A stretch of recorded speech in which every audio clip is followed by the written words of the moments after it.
Welcome to our today program. And once again, I say hello, good morning, or good afternoon, or good evening. It depends with where you are. So welcome to our program, today's program which is known in the Swahili language as NJO LEO, meaning today is a day. It's a program which talks about this actual situation of the Republic Democratic of Congo. And we mostly focus on what is happening right now or during this time. And at the end of that actuality, we share with you one point or one topic that we try to analyze and to go a little bit deep, to give our visions, our point of view, our understanding on it in order to empower mind, to empower the Congolese people and help them to understand how things have been moving on in their country. My name is Odon Bulamba. I'm going to spend some time with you, sharing with you what is happening in the Congo, back home in Africa. Congo is a country located in Central of Africa. In the center of Africa, it's a big country, and it's a country which is well known in Africa. So if you have no idea, you can check your map and you can locate Congo where it is. However, we have got two Congos. We have Congo, Democratic Republic of Congo, and Congo Brazzaville. Here we are talking about the Democratic Republic of Congo, which is different to the Congo Federal of Congo. Yeah, we have got Democratic Republic of Congo and Federal Republic of Congo. Democratic Republic of Congo is also or mostly known as a Congo Kinshasa, while the other one is known as Congo Brazzaville. So today we are going to talk about 3 points, and the first one, if I give the summary to you, is about 400 houses has been on fire in Bukavu. 4 houses were burnt down in Bukavu around 4 or 5 p.m. yesterday, Friday, 17th of August. The cause of the fire is still unknown up to now, but whenever we'll know the information, we'll come back to you and give you more details. The second topic that we'll talk about will be about some young people who belongs to this movement, revolutionary movement, I will say, of Filimbi. And so the 5 boys, 5 young persons, 5 fighters, I would say, for the democracy, 5 human rights fighters were under arrest since December last year because they were part of organizing the March of Christians or Catholic Church organized a march, and those people were there to support the Catholic Church to organize a march. Therefore, they were under arrest and they were charged with a lot of things which are not so far correct, but we'll talk about their case because the prosecutor wants them to be incarcerated for 5 years. Their verdict will take place on the 27th of August. And finally, we are going to talk about Jean-Pierre Bemba. Jean-Pierre Bemba is one of the candidates, presidential candidate for the Congo.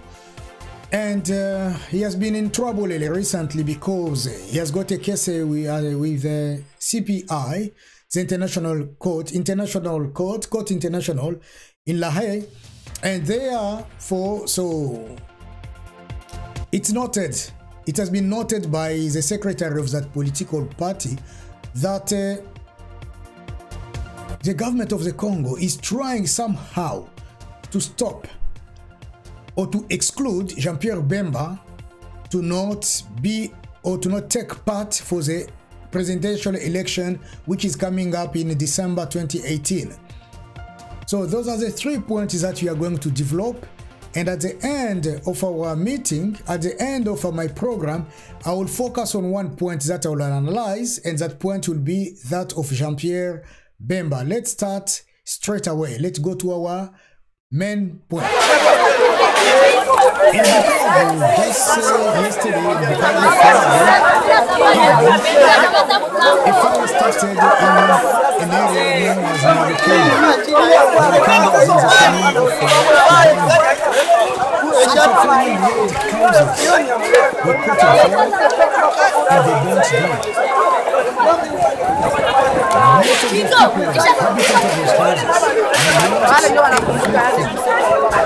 fire was big, and young people of the area were unable to stop it.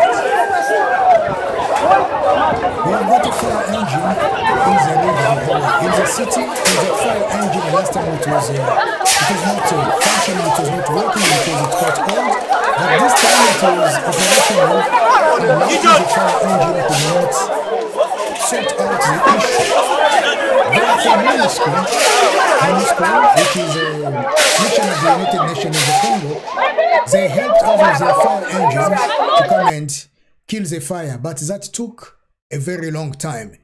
By the time they killed the fire, 400 houses already were burnt down.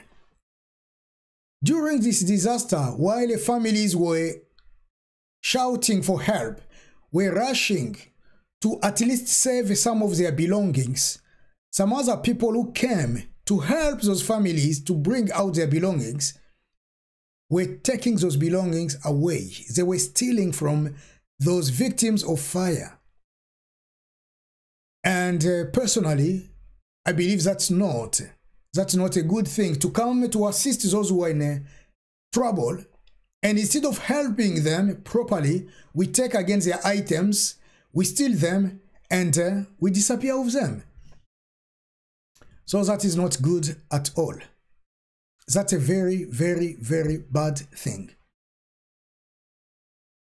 So therefore we say, first of all, we are very sorry, deeply sorry. We show our sympathy to those who have lost their houses, for those who have lost their belongings, and also for those who have lost theirs. So far we don't know the number of people who died during this terrible, horrible event.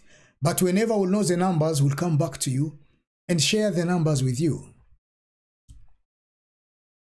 Our second point today is about those 5 gentlemen known as Cedric Kalonji, Mino Bopomi, Carbone Beni, Grace Chunza, and Palma Kabeya. Those 5 people were accused, were charged, saying that they were charged by saying that they offended Kabila. They published some writing which were not good, which were against maybe the government, maybe against the people of the Congo, and then they showed some type of disobedience to the nation. Therefore, they were under arrest. That was on the 31st of December last year. 31st of December last year, the Church of Catholic Church in the Congo, organized a type of a demonstration where they invited everybody to come and take part. So those 5 young people who are members of a group called Filimbi, it's a human rights group, they helped the Church of Catholic to organize that march, that demonstration.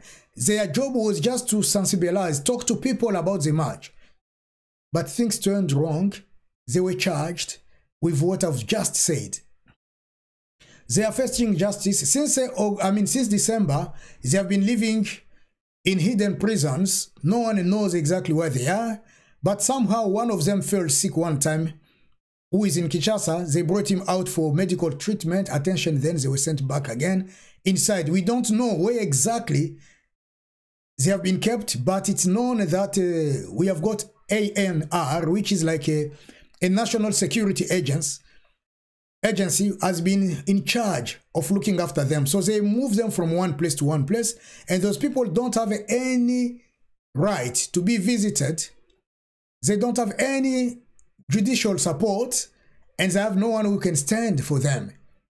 So they've been living in a terrible, terrible situation that you can imagine, because for those who have already visited prisons in the Congo, they can tell you how horrible life is in prisons back home in the Congo. Our third point will be about Jean-Pierre Bemba. Jean-Pierre Bemba is a candidate for the coming presidential election in the Congo. He's one of those candidates, and he wants to join that rally. He wants to join that competition. But somehow, But somehow, Jean-Pierre Bemba has been stopped, has been fight, has been given some type of obstacle by the people of the Republic Democratic of Congo, meaning the government of the Congo, which doesn't want Jean-Pierre Bemba to move forward or to participate to that election. Therefore, Bazaiba, who is the General Secretary of that MLC, which is a Mouvement de Libération du Congo, it's a political part of Jean-Pierre Bemba, has pointed a finger to say that the government has made a plot to put aside Jean-Pierre Bemba because the government doesn't want him to participate. The government has done everything to put him aside because he is one of the opposition leaders who can win the battle. Therefore, she brought out some information, and that information is as following. She accuses Professor Nyabirungu and one of the lawyers by the name Kilolo. She accuses Nyabirungu of being, and Kilolo of being, like tools that the government has been using in order to make the file, to make the candidate Bemba to be put aside from the election. As you know, the Commission of Election, the Electoral Commission in the Congo has got some criteria to go through for each candidate. And if you don't fulfill those criteria, if those criteria are not satisfied, then you cannot represent yourself, you cannot represent the country, you cannot be a candidate for the presidential. So they contacted Professor Nyabirungu. Professor Nyabirungu, who is a lawyer, who understands very well the law. And he had a, what you call a conference, a press conference in one of the hotel in Kinshasa, Hotel Invest. There, he talked specifically about one point, and that point was how Bemba is not eligible to be a candidate for the presidential.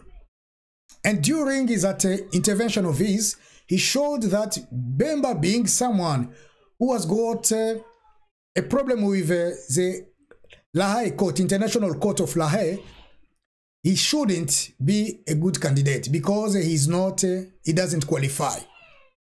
On the other side, we see also Kilolo, Kilolo was a lawyer. Kilolo was a lawyer for Jean-Pierre Bemba. And Kilolo on the other side, somehow he worked with Jean-Pierre Bemba for a long time, for several years. He was just on by his side, but Kilolo changed his camp. He decided to leave Jean-Pierre Bemba to join the Front Commun pour le Congo, which is a group that Kabila and his people has created to fight for the next election. So Kilolo has left Jean-Pierre Bemba, his client, and moved to the other side of Kabila. And Kilolo now, who knows very well Jean-Pierre Bemba, he has been writing reports, he has been preparing a file to fight against the candidacy of Jean-Pierre Bemba. For that reason, F. Bazaiba says, it's not fair for Kilolo to be a lawyer, to understand what the law says, and to go against the deontology, the rules of law, to stand against your own client. You can't do that. So those are the 2 points that she brought forward, and I will develop them during our analysis. Let's pass to that point immediately without wasting time. First of all, I will start with Professor Nyabirungu, who is a lawyer professor, who understands very well the law, and he organized that conference to talk about Jean-Pierre Bemba, to talk about the ineligibility of Jean-Pierre Bemba. But I'm wondering, why didn't he also, on the other side, talk about the remedies which are there, which can be present in order to defend Jean-Pierre Bemba? Why did he only speak about issues that Jean-Pierre Bemba is facing, negative points only about what can make Jean-Pierre Bemba to not qualify as a candidate, and on the other side he didn't touch the remedies? I believe if it was a conference, it could talk about the positive side, or again, without forgetting the negative side. Because the law normally, as well as I know, if you have got a case, then you'll have also a defense. But this guy, the professor in question, the Professor Nyabirungu did not talk about the remedy. He did not talk about the defense. He focused only on the case. Therefore, people may conclude, maybe saying, yeah, Bazaiba is right. This guy was paid to do this job in order to prepare the mind of Congolese people, showing it to them that whenever tomorrow or the day after tomorrow we will reject, we will disqualify Jean-Pierre Bemba, you don't have to complain, because the law has shown that Jean-Pierre Bemba doesn't qualify and his candidacy does not respond to the requirement according to the rules of that commission, electoral commission, which is Seni in DRC. On the other hand, she talked about Kilolo. Kilolo, who was working side by side with Jean-Pierre Bemba yesterday, the day before yesterday, several years. How come that once he joined FCC, of course he's free to join any parties that he wants, he's free to share his knowledge with any part of the game, of any parties that, you know, he wants to get involved in, he can. But why did he go against his own client? Was it for money? Was it for success? Was it for pride? Or is it because he has got a conflict with Jean-Pierre Bemba? We don't know. But the information that we hold is that he turned just his back against him and he is now standing against him. He's preparing a report, he's preparing all the necessary tools which will make Bemba to not be eligible for the coming elections. My point here is to say that Professor Nyabirungu, of course, and Kilolo, the lawyer Kilolo, both of them have got that job. That job was given to them by someone. Maybe, possibly that's Mr. Kabila, who employs them, find something important to break down Jean-Pierre Bemba. Because I don't want Jean-Pierre Bemba to be one of the candidates who is going to run for presidency. And they are doing the job for money, maybe for glory. And by doing so, they have to remember that behind Jean-Pierre Bemba, we have got a nation. Behind Jean-Pierre Bemba, we have got a portion of Congolese people who trust him, who have been following him, who have chosen him as their leader. And they want to see him tomorrow standing for them. They want to see him tomorrow, he's standing and fighting for their right. Before I move forward, let me bring to your attention one thing. Most of the time when I'm talking about a leader, because the opposition and leadership in Congo is vast, is huge, some people may say, no, why do you talk about positively about this leader while he has got some negative areas in his life? And some people also don't like a leader A, or they prefer a leader B instead of the leader C.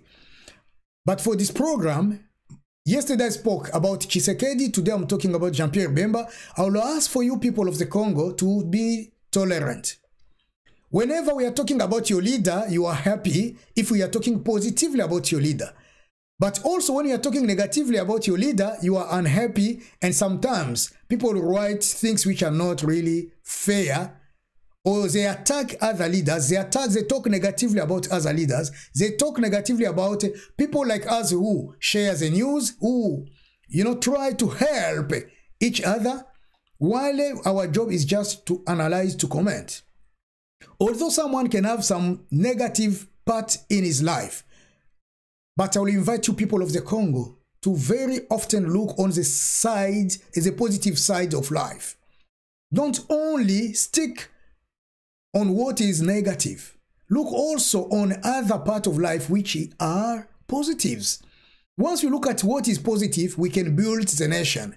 But if we focus only on negative, then it will be impossible to be united or to work as a team. For that reason, I will say, for those who don't like either Bemba, either Katumbi, or someone else, please bear this heavy load that we have with us. Help us to unite the DRC. Help us to be together, to work together in order to see our Congo tomorrow stand on its feet again. Because whenever you show that feeling of hatred, separation, dislike, you don't just dislike the person that you see, you may also indirectly dislike your entire country, the nation of yours. Whenever you show that, yeah, I'm bitter against such an individual because he represents a political party, then you may end up find yourself between many people who will dissociate with you. Although your candidate can be a president or someone else can be a president, those candidates are just like symbols. And behind them, we can find hundreds, if not thousands, or even not millions of people. So please don't create barriers between you and others. We should be united and fight not against each other as a population of the Congo, but against the system which has been corrupt, the system which has been corrupting our country, the system which has been killing our country. That's what we should stand against. Don't stand against me because I'm talking positively about Kamere, because I'm talking positively about Katumbi, because I'm talking positively about Bemba, or I'm talking positively about another leader of the opposition. Don't also stand against a leader of an opposition because he speaks Lingala, you speak maybe you speak Swahili, or he speaks maybe Kikongo, you speak maybe Chiluba. This is not a tribal war. This is not an opportunity to become divided because of our language or languages. We are called to be united. If you are a Mukongo, for example, or maybe a Muluba or Muswahili or any other tribe, it's not my fault to be born a Mukongo or Muluba, Mungala or Muswahili. The same for you. It's not your fault if you were born maybe a Mukongo or Mungala. What did you pay to be a Mungala? What did you pay to your mom to conceive you or your father to be maybe a Muluba? Nothing at all. So we should try to leave those small issues which do not help us to build our country. We should leave them aside and focus on our enemy. Who are we fighting against? We are fighting against Kabila and his system. So that should be our main focus. All of us together, all Congolese all over the world. That's our main focus. We need a change. We need to see a great change. I will move on. So, Professor here and the lawyer, they have decided to be on the side of Kabila. That's their decision. They have decided to use the law in order to punish the rest of the population. They are free to do so. It's now to us to find now the remedies. What should be used to defend the candidacy of Bemba?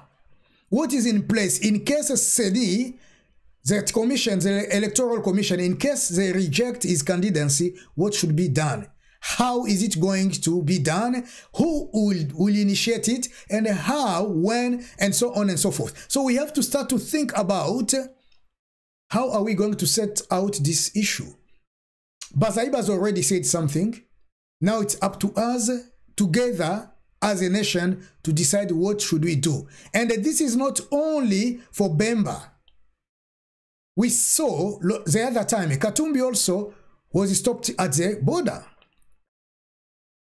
Many people didn't even care because they are not pro-Katumbis, because Katumbi is not mine, because I don't belong to his tribe, because Katumbi is not maybe from my tribe, we don't speak the same language, therefore I'm not intervening. And today it's Bemba who will say the same, and tomorrow it will be someone else.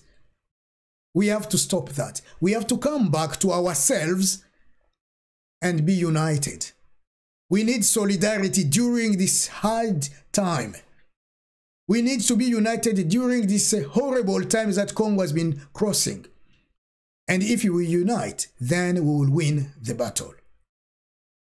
So, after the declarations of those people, we have to come up with a solution. What should we do? Not only for Katumbi, not only for Jean-Pierre Bemba, not only for X or Y, but for any Congolese people. In case they're in trouble, what should we do? In case our leaders are in trouble, they are facing troubles, they are setting them up, what are we going to do? This is what our program is about. We should know what to do or plan ahead. However, let me tell you something about Bemba. Bemba's got a very big political party, which is MLC, which is known as MLC. As I said for Tshisekedi, he has got also a number of people behind him, millions of followers. And when he landed in Kinshasa the other time, I'm sure you saw it. You saw how many people came to welcome him, to the point that the police was unable to control the situation in the city.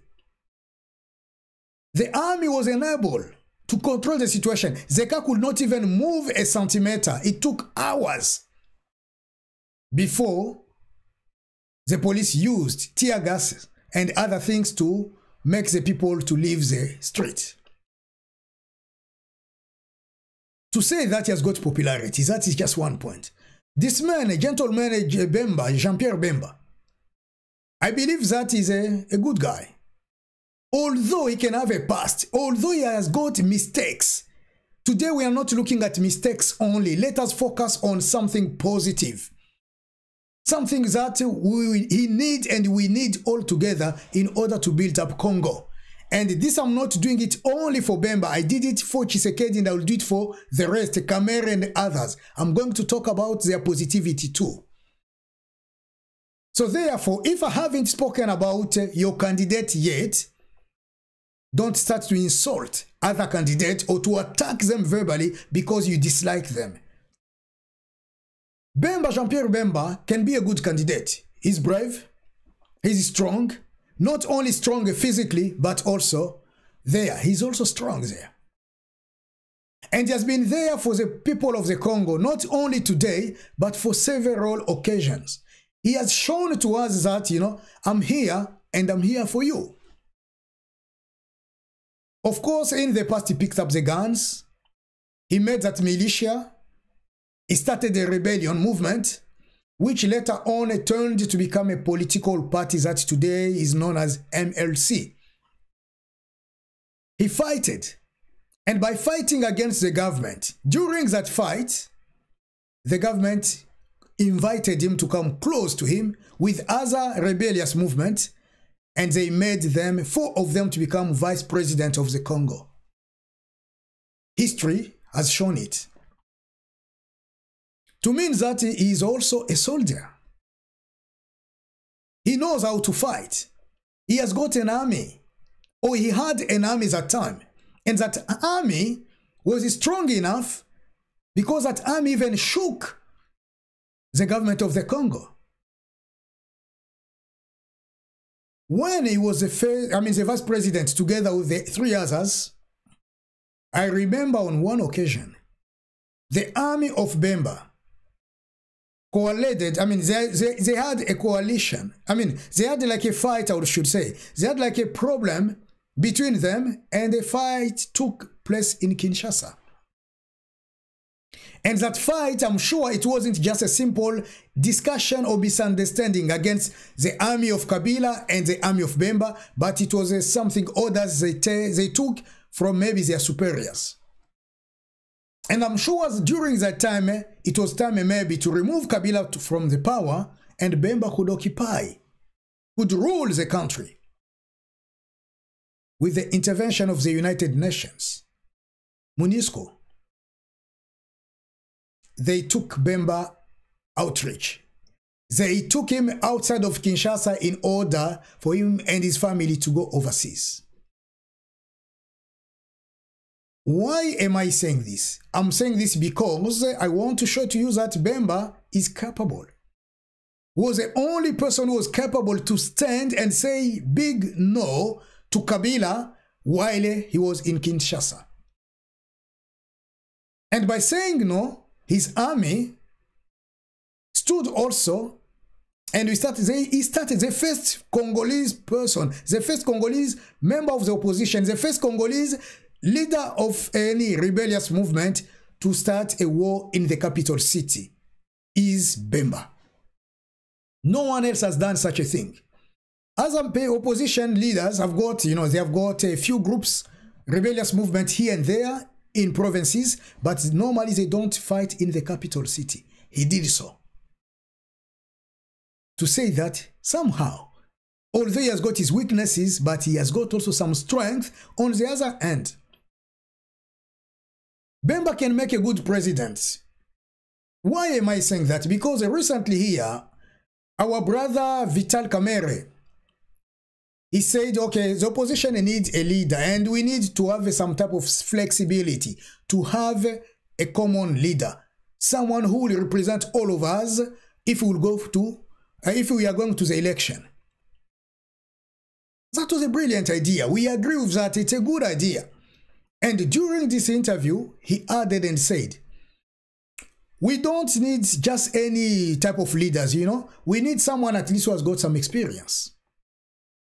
And of course, Bemba also has got experience. Not only experience for the army because he was in the army, not only experience of being a trader because he used to sell things and so on and so forth. He has been living in that lifestyle. Not only because he is someone that people are behind him, but also because Bemba worked around Kabila as a vice president, meaning that if Kabila is not present, Bemba could easily play the role of interim. He could play that role of presidency during the absence of the president. So he understands very well the office of the presidency. He understands very well how things work inside that office because he has been a part of that office for a number of months, if not years. So he has in hand some experience. Not only him, but the three others also have got experience because they were also vice president, but unlikely, I think all the three, none of them presented his candidacy for the presidential. Some of them are behind Kabila in FCC. But for the opposition, one single person who one time played the role of vice president is Bemba. And looking at Bemba now, the time that he spent with Kabila, near Kabila, around Kabila as a vice president, I'm sure that he has learned with Kabila. He understands somehow, maybe better than me, maybe better than you, who is Kabila. He understands who is that gentleman. So he can deal with him properly. He can be capable of doing things because he knows where to go, how to do things, where to touch, and who to contact. I'm sure that you understand what I want to say. However, when they removed Bemba from the country, he didn't go to Europe to sit. 1 year later, Bemba found himself in jail. The international court called him for whatever and he was under arrest for 10 years. For me, I will not say that Bemba was a prisoner for 10 years. Physically, yes, he was a prisoner physically, but no one could put his brain, his mind, his heart in prison. I would say for his brain, his mind, heart, of psychology, he was just in a university of life. That was a good time to be in retreat and think properly. Why am I in jail? We all know how we ended up in jail. We all know all the setup. People who read understand what was written. Maybe it was a time for meditation for him about his great country, the Congo. It was time for him to start to know, to learn from his mistakes. What did I do wrong yesterday? How comes that I did such a terrible mistake? How come that such time I acted like this? And maybe it was a time that we say in English, time for retrospection. It was a retrospection time to go back in the past and see your own mistake and correct them, or start to find a way to correct them. And was 10 years in jail. Of course, he received thousands, if not hundreds of thousands of visits. Different political actors of this world, from all over the world, came to visit Bemba. He had talks, he had visits, he had exchanges, and a lot of things. And that was just a type of training. Maybe that we needed during that time. Prison sometimes can humble all of us. Prison, jails help people to humble themselves. Or again, if you are not, it doesn't humble you, it can make you to become worse. But I'm sure for most of cases, people humble themselves and find themselves in a situation that they didn't dream of being in. And there, they do their assignment. They learn their lessons. And when they come out as different people. Who could believe that Bemba coming back home, Kabila could tell Bemba, okay, your plane shouldn't land in Gemena, and Bemba will accept. The old Bemba will never accept that. But you could see he used wisdom. He landed in Kinshasa instead of Gemena. And then he took things step by step till he visited Gemena later on and left. So he has shown at least some qualities. He has got some talent in order to become a president of the country. He has shown something. That does not necessarily mean that he must be the candidate. No, the candidate will come from you and me. Whenever we'll vote, if the vote will be there, if we'll have a vote, you will vote the candidate, I'll vote my candidate, and we'll see who will become the president. But in case they choose him to be the common candidate for the opposition, then why not to go for him? If they will choose Tshisekedi, why not to go for him? If they will choose Kamere, why not to go for Kamere? If they will choose Matungulu or Fayulu or anyone else to be the candidate, even me, why not to come and go for me? Go and vote for that person, because what we want is to support each other. We need to see a change. And the change, as I've been telling you, for those who have been following me for some time now, the change that we need is not only the change of an individual, but you want to see the whole system changing.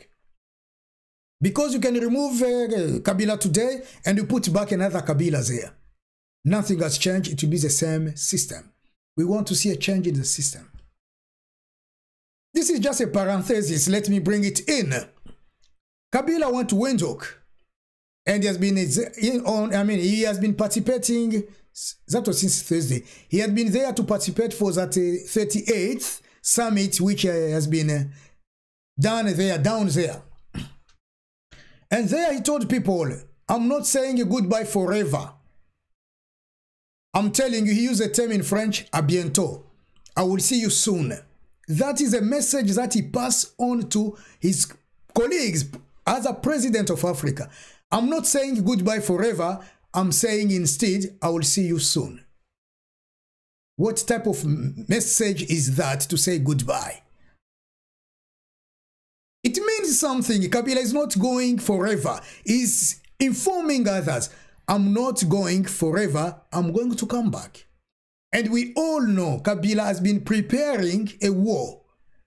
He has been setting up a system where someone will come to power, then he will take him out. Or again, the election won't take place.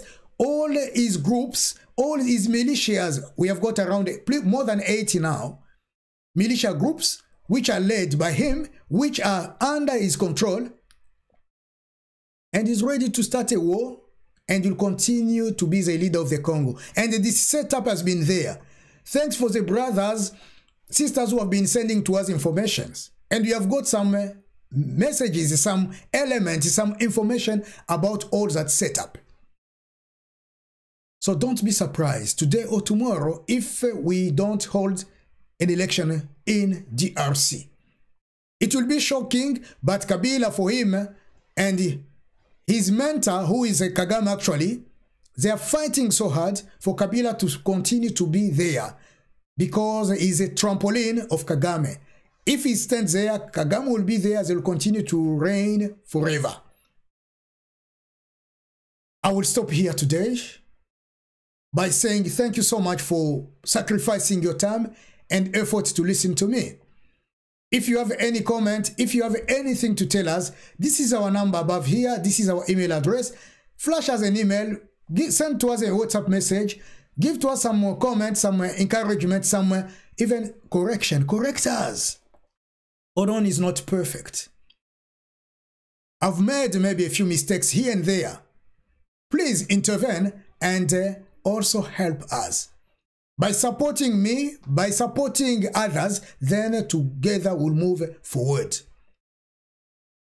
Let us learn from our mistakes. Wherever there is a mistake, I'm flexible, I'm open.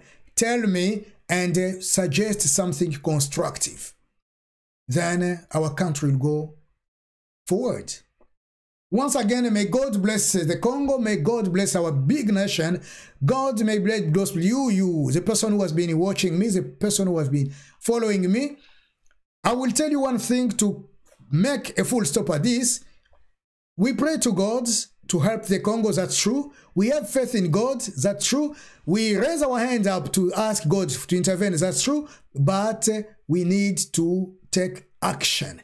God will not come back, will not leave the heavens to come down here to come and fight for us, to come and bring the solution for us.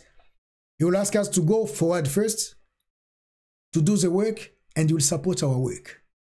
The same as he used to do with the people of Israel, his people. He will send them to war, and then he will bring victory. Victory comes from God, but the war, sometimes we need to participate. God will also tell you, participate, please. So my brother Congolese, my sister Congolese, we invite you to participate, take action, wake up, join us, come with us, work with other Congolese in order to bring our Congo to its respect, to bring it back, to make it to surface, because so far the Congo has been living under the soil, under the ground. Thank you so much for your time. You and I united will make our Congo great, great, and greater. Thank you and goodbye for now.